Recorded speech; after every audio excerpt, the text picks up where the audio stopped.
So as a man getting off of work, what I normally don't do is sit on my couch and watch TV. What I do is work on my giant layout.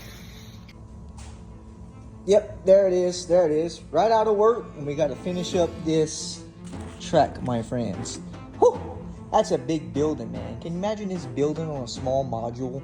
How much room that would take up? Damn! Good thing it's in a blast furnace scene. Whew. All right, let's get this thing glued in. Little dog yapping in the background, so sorry if you hear that. I do not have my mic. Put our rail joiner on, work it into our turnout.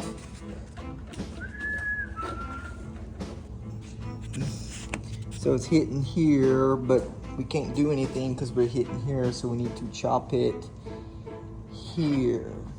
Dang it. It's about right there. That's plenty.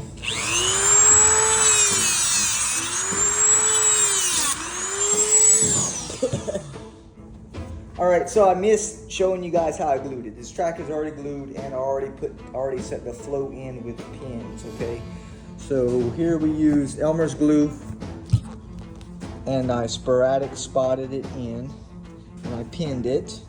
And if you can see here, the spacing is perfectly where it needs to be, and it's got a nice easement in here.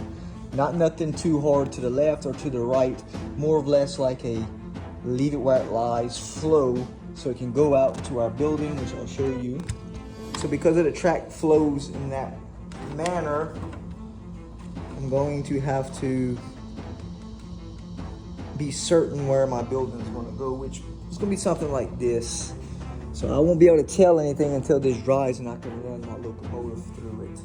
But it's okay. I don't want to go too far back, and definitely don't want to come too far forward because of the float. And you can see it, how it turns from the turnout into here. So that's number 6 turnout, and it's plenty big enough for this area. In fact, big enough for my whole layout.